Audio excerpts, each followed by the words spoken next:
somewhere deep inside you. So there is a version of you so mighty, so radiant, so unstoppable, yet you keep letting the timid, trembling shadow of yourself speak in your place. That shadow has told you you're not enough. That shadow has made you shrink when life called you to stand tall. But today is the funeral of that shadow, and it will not rise again. You've carried two versions of yourself all your life. One is bold, brave, and unafraid to dream. The other is the weak, weary echo, built from other people's doubt, your past failures, and your own fear of falling again. But here's the truth. Only one of them can survive. You see, the weak version thrives on hesitation. It waits for the right time that never comes. It whispers, "You're not ready." It convinces you to play small, to hide your power, to stand in the back of the line when life has reserved a place for you in the front. And the danger, if you do not kill that weak version of yourself, it will kill your dreams in silence. So listen to me, not with your ears alone, but with the spirit of the self you were born to be. By the time we finish, you will not walk away the same. You will bury that timid self and step into the one who was born to take up space, speak up, and move mountains. Fear is clever. It doesn't always show up screaming. Sometimes it comes dressed as reason, whispering, "Wait a little longer, think it through, be safe." It will disguise itself as caution, as logic, even as love. And before you realize it, you've delayed your own greatness year after year. I have seen too many people hand over the keys to their destiny because fear told them the road was dangerous. Yes, the road is dangerous, but the bigger danger is never taking it. Fear's goal is not to keep you safe, it is to keep you small. It doesn't care if you survive. It only cares that you never thrive. And the truth? You have been treating fear like a partner, a trusted advisor, like someone whose opinion you must respect. Before every decision, you've been checking with it. Do you think I should? Is this too risky? Will I embarrass myself?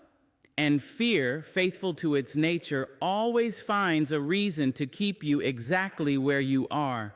Fear will always find evidence against your progress.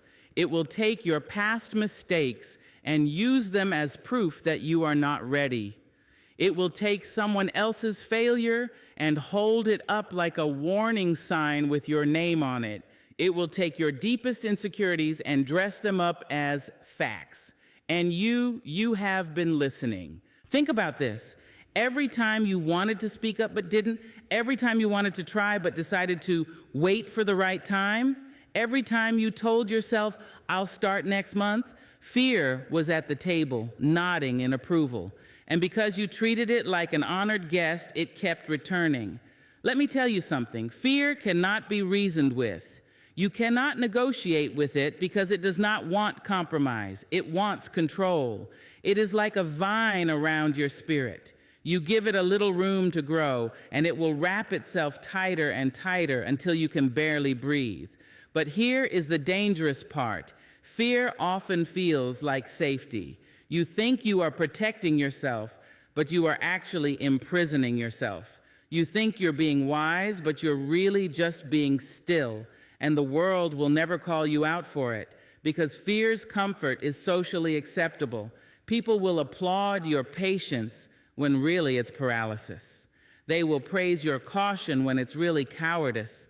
And if you're not careful, you will wear those compliments like medals while your dreams wither in the background. You see, the strongest version of you, the one that holds your potential, knows that the only real safety is found in movement. Stagnation is the breeding ground for regret. You think stepping out into the unknown is risky? Try staying in one place for 10 years, watching the world pass you by. That is the greater risk. That is the slowest, cruelest kind of death. Fear will tell you it is protecting you from failure, but in reality, it is protecting you from growth. It is protecting you from becoming more. And if you are not willing to challenge it, you will start building your entire life around avoiding what scares you. Imagine building your house in the middle of a prison yard and calling it home. That is what negotiating with fear looks like. I want you to remember a moment in your life when you did something afraid. Maybe it was speaking up in a meeting. Maybe it was walking into a room full of strangers. Maybe it was finally telling someone the truth.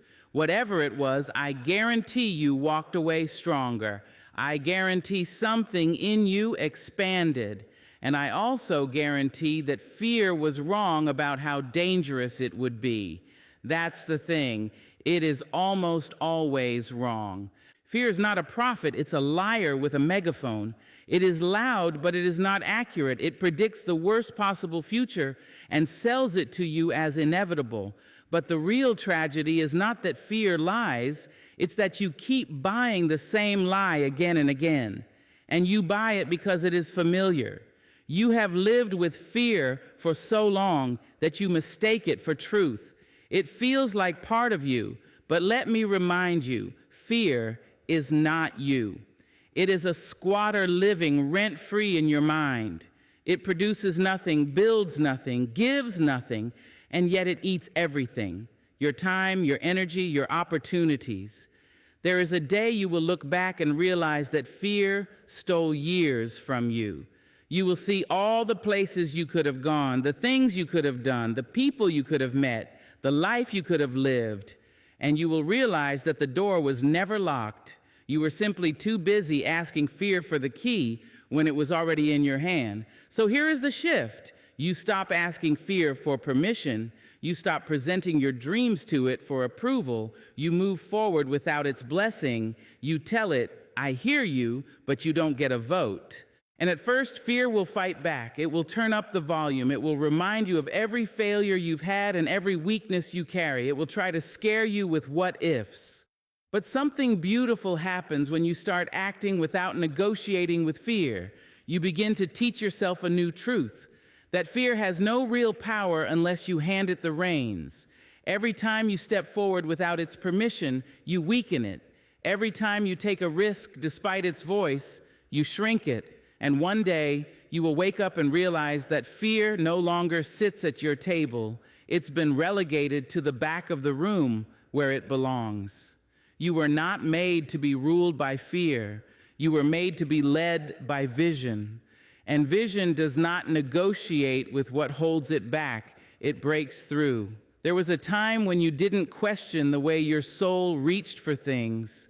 You dreamed, and you didn't measure the size of those dreams against the size of your current circumstances. You laughed without asking if your laugh was too loud. You danced without checking if anyone was watching. You loved without guarding the door of your heart so tightly. That was before the world started its quiet, patient work of shaping you into something smaller.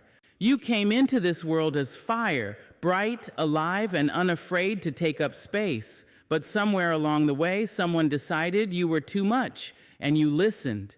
You started making yourself smaller so you would fit inside the box they handed you. You learned to bite your tongue when your truth wanted to speak. You started trading the raw beauty of who you were for the polished mask they found acceptable. And maybe they didn't even mean harm. Maybe they thought they were teaching you how to survive, but survival is not the same as living.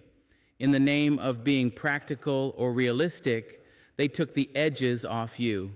They trained you to color inside their lines, to say yes when you meant no, to settle for less because wanting more seemed greedy. And each time you complied, the original you, wild, unapologetic, pure, took another step back into the shadows. But I want you to remember that person, the one who used to run toward life instead of tiptoeing around it, the one who wasn't afraid to fail because failing didn't mean shame, it just meant trying again, the one who didn't worry about being liked by everyone because being fully themselves was enough. That person is still here. They have been watching you from the corner of your soul, waiting for you to notice them again. Sometimes, when you catch yourself daydreaming about a different life, that's them tapping you on the shoulder. When you feel a spark of excitement at the thought of doing something daring, that's them speaking through the noise. When you are tired of pretending to be okay with the way things are, that is them shouting through the cracks of the mask you've been wearing. The truth is, the weak version of you was built out of the world's opinions.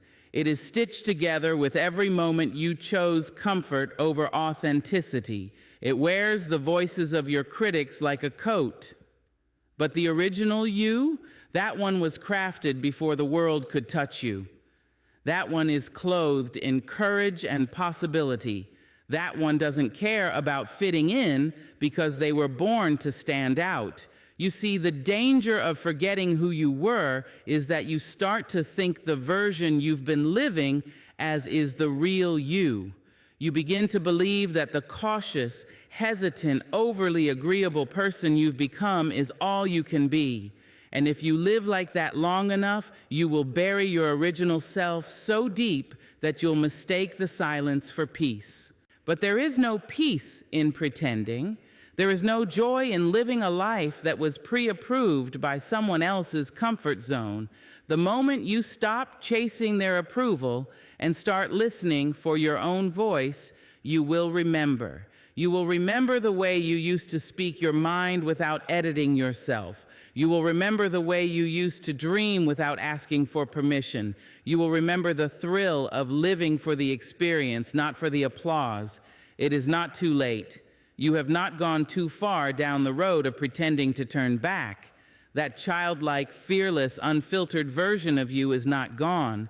They're simply under layers.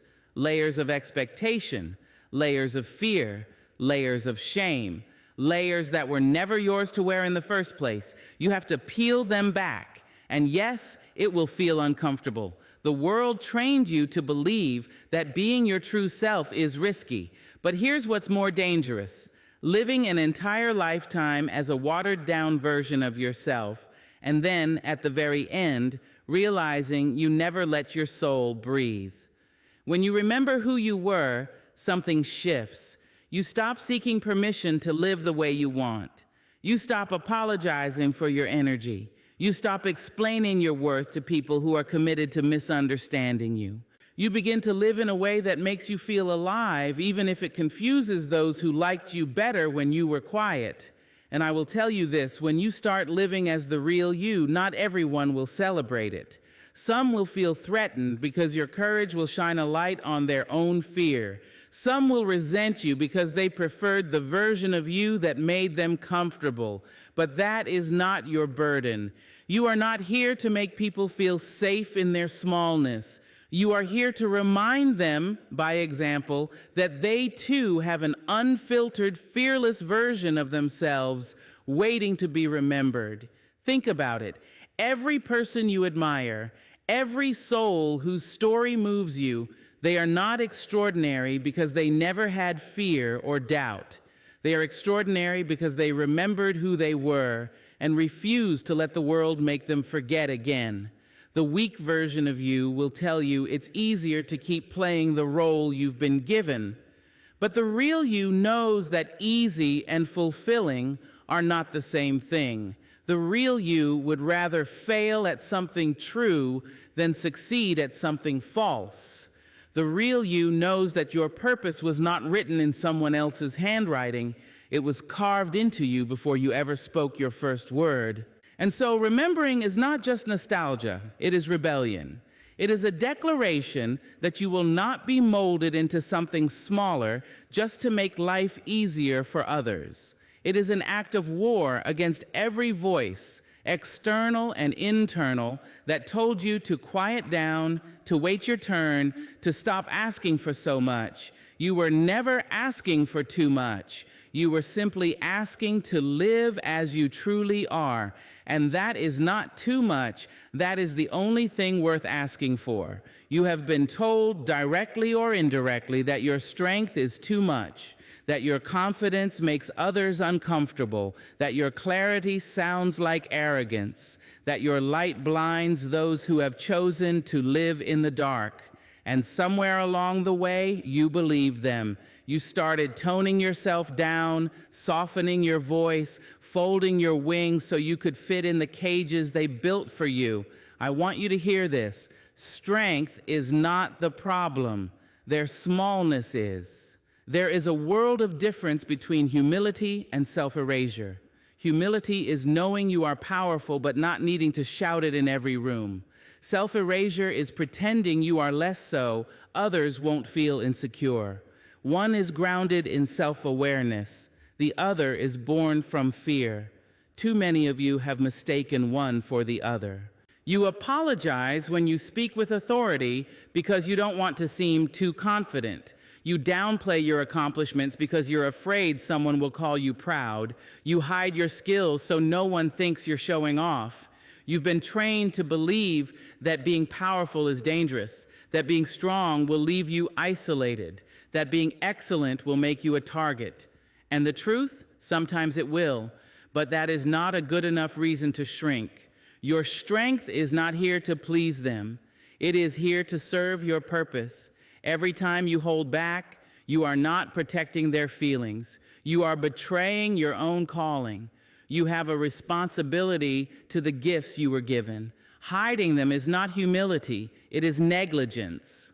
The world doesn't need more watered-down people playing small. The world needs people who stand fully in their power without asking for permission to do so. People who walk into a room and don't measure their voice against the comfort level of those who've chosen to stay quiet. People who understand that their strength is not arrogance, it is stewardship of the life they've been given. I want you to think about a time when you witnessed someone living unapologetically in their power. Maybe they spoke a truth you were too afraid to say. Maybe they accomplished something you thought was impossible. Maybe they carried themselves with a dignity that could not be shaken. Did you resent them, or did you feel a spark ignite inside you? That spark was the part of you that recognized itself in their strength. The truth is, people who are offended by your power are often those who have abandoned their own. They see in you what they buried in themselves, and it is easier to try to dim your light than to reignite theirs. Do not take their discomfort as a signal to shrink. Take it as proof that you are living in a way that demands others confront their own choices. Stop saying, "Oh, it's nothing," when someone compliments you. Stop following your brilliance with an apology. Stop softening your tone so the truth lands more gently. Some truths are not meant to land gently. They are meant to shake the ground. And if your voice is the one to deliver them, you owe it to yourself and to the world to speak them fully.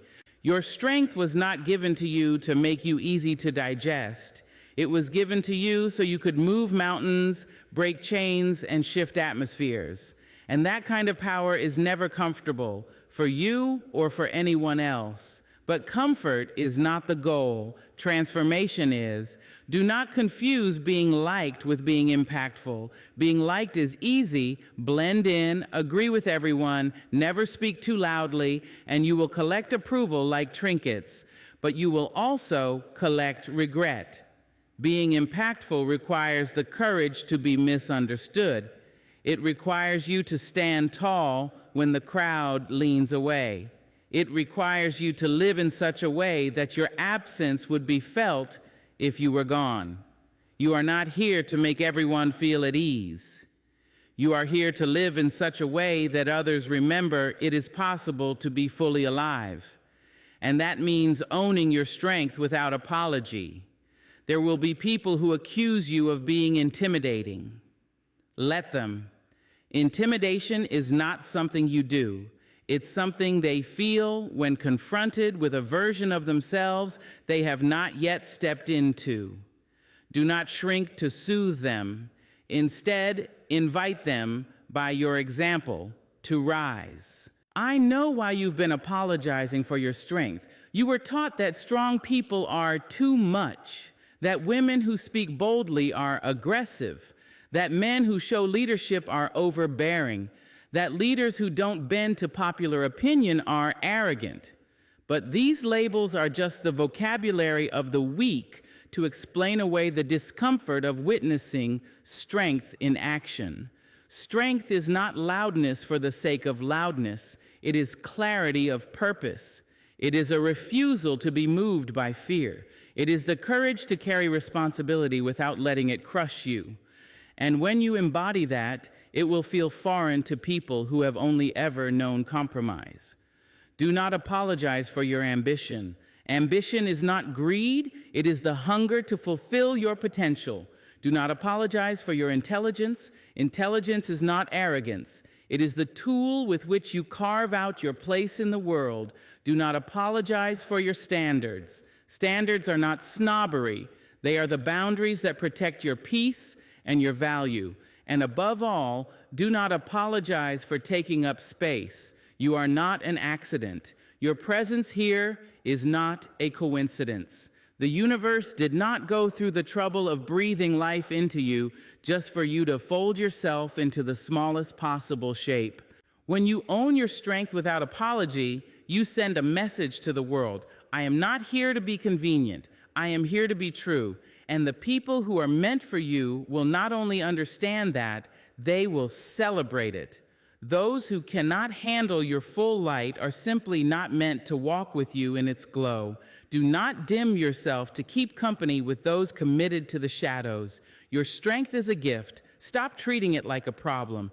Everyone loves the idea of transformation. Everyone talks about becoming the best version of themselves.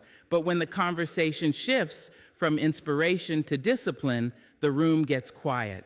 People want change, but they don't want to do what change demands. And so they keep chasing motivation like it's a magic potion, not realizing that motivation will fail you the moment the work gets hard. Discipline, however, discipline will carry you when motivation is nowhere to be found. Discipline is not glamorous. It's not applause. It's not the rush of excitement you feel when you start something new. Discipline is waking up early when you would rather stay in bed. It's showing up for the work when the spark has burned out. It's doing the unsexy, repetitive, thankless things that no one will ever see, but that will shape you into someone unrecognizable to your past self. The weak version of you loves motivation because motivation feels good, but it avoids discipline because discipline feels like work. And yet, everything you want, every goal, every dream, every transformation lives on the other side of disciplined action. Not bursts of action, not occasional effort, consistent, relentless, unapologetic discipline. We are living in a culture that worships the quick fix. People want results without the grind. They want the reward without the repetition. They want to look strong without ever training. They want the wisdom without the time spent learning. They want the life without paying the price. But the truth will never change. Discipline is the price. Discipline is the bridge between your potential and your reality. Without it, you will keep living the same year on repeat, calling it a life. You will keep making promises to yourself that you never keep. And every broken promise will chip away at your confidence until you stop believing in your own words. That is the quiet death that comes from living undisciplined. The disciplined self understands something the weak self refuses to accept, that feelings are not facts. You will not always feel like doing the thing you need to do. Your emotions will try to talk you out of it. Your mind will give you 1,000 reasons why today can be the exception. But discipline does not negotiate with feelings. Discipline does not ask, do I feel like it today? Discipline says, it's on the schedule, so it will be done. You can be talented and still lose if you are not disciplined. You can be smart and still fail if you are not disciplined. Talent might open a door for you, but discipline is what keeps it open. Without it, you will keep sabotaging your own progress. Think of every goal you've set and never reached. Was it really because you weren't capable, or was it because you stopped showing up the moment it got inconvenient? Discipline is the difference between the people who talk about what they're going to do and the people who actually do it. The people who get results are not always the most gifted. They are simply the ones who refuse to quit. And make no mistake, discipline is not about punishing yourself. It's about training yourself. training your mind to obey your commitments, training your body to endure discomfort, training your spirit to stay steady when everything around you is chaotic. You cannot live a life of freedom without first mastering the structure of discipline. Discipline will make you do the hard things now, so life becomes easier later. The weak version of you avoids the hard things now, but pays for it with a harder life later. If you save yourself from discomfort today, you are handing yourself over to regret tomorrow. The strong version of you is forged in the repetition of disciplined choices. It's in the decision to go to the gym when it's raining. It's in the decision to write one more page when your mind says you're done. It's in the decision to save the money instead of spending it on instant gratification. Discipline also requires that you stop lying to yourself. Stop saying, I don't have time.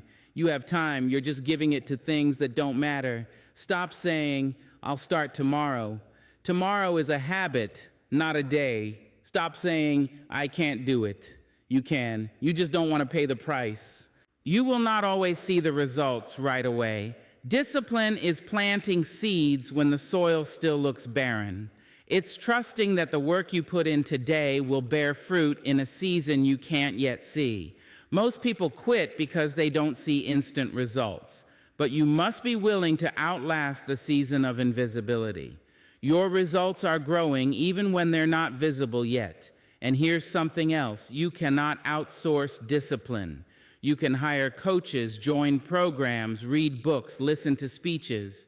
But at the end of the day, no one can do your push-ups for you. No one can wake up early for you.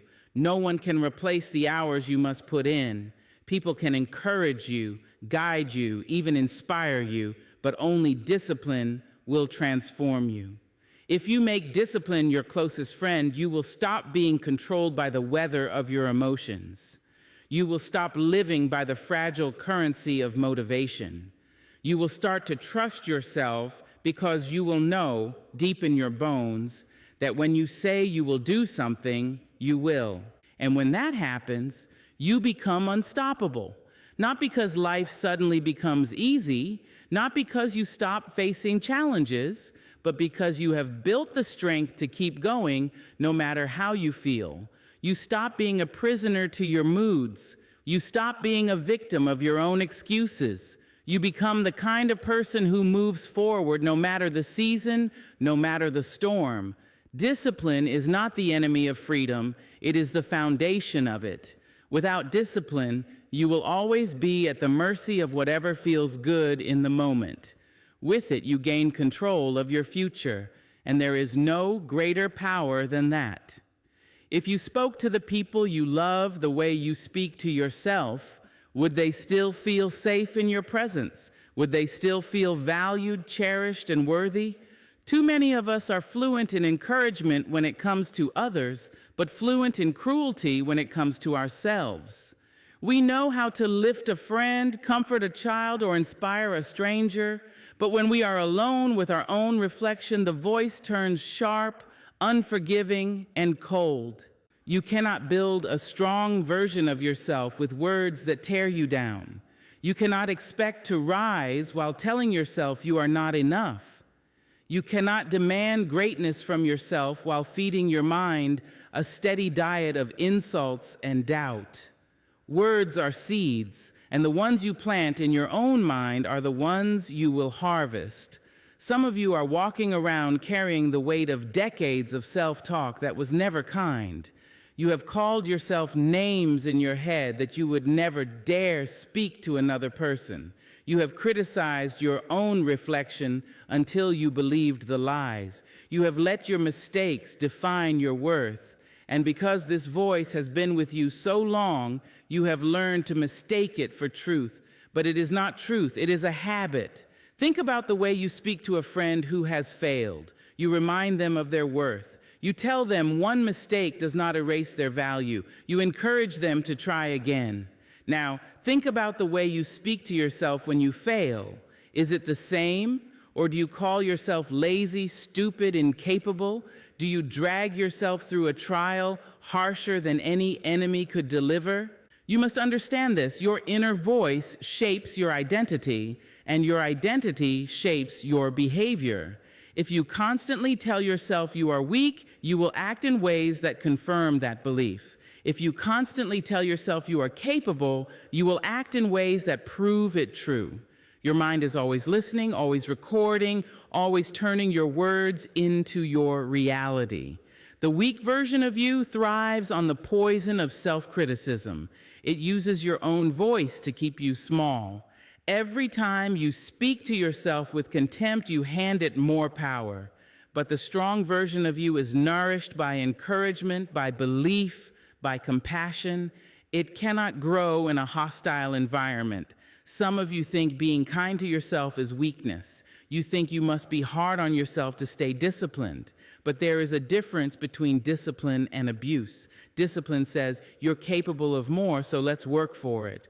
Abuse says, you'll never be enough, so why try? One builds you, the other destroys you. You have to become your own ally. That does not mean lying to yourself or pretending you are perfect. It means speaking the truth in a way that builds rather than breaks. When you fail, acknowledge it, but remind yourself that failure is not final. When you fall short, take responsibility, but do not strip yourself of dignity. This is not about blind positivity. It's about intentional language. Your words to yourself should guide you, not gut you. They should correct you without crushing you. They should challenge you without condemning you. Look at the people you love. You know their flaws, but you don't define them by those flaws. You see their potential even when they can't see it themselves. You cheer for them even when they stumble. That is what love does, and you are just as worthy of that love from yourself. Start catching the moments when your inner voice turns cruel. Pause and ask yourself, would I say this to someone I care about? If the answer is no, then it doesn't belong in your mind either. Replace it with something that is both true and constructive. This is not about empty flattery. It's about choosing words that move you forward instead of chaining you to the past. You cannot wait until you feel worthy to start speaking to yourself with kindness. Worthiness is not something you earn, it is something you own. And when you speak to yourself with the dignity you deserve, you begin to rise to meet it. This shift will not happen overnight. You have been practicing negative self-talk for years, and you will slip back into it at times. But every time you catch yourself and choose better words, you weaken the grip of the weak self. Every time you encourage yourself instead of condemning yourself, you strengthen the foundation of the strong self. Understand this. You are the one voice you cannot escape. You will live with yourself every single day for the rest of your life. Every morning when you wake up, you will hear yourself before you hear anyone else. Every night when the world is quiet, you will speak to yourself before you sleep. You are your own constant companion. The relationship you have with yourself will set the tone for every other relationship in your life. If your voice is harsh, you will project that harshness onto others. If your voice is patient and strong, you will carry that same presence into the world. How you treat yourself is not just about you. It is about the energy you bring to every person you meet and every room you enter.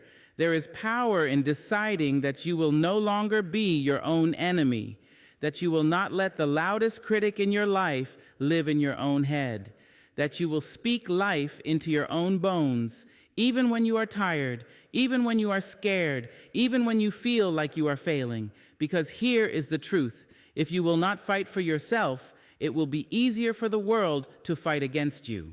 But if you speak to yourself like someone worth protecting, worth loving, worth believing in, you will carry yourself in a way that demands respect, and the world responds to that. The strong version of you will not emerge from insults. It will not grow in the soil of shame. It will rise when you learn to speak to yourself with the same unwavering love you offer to the ones you hold most dear.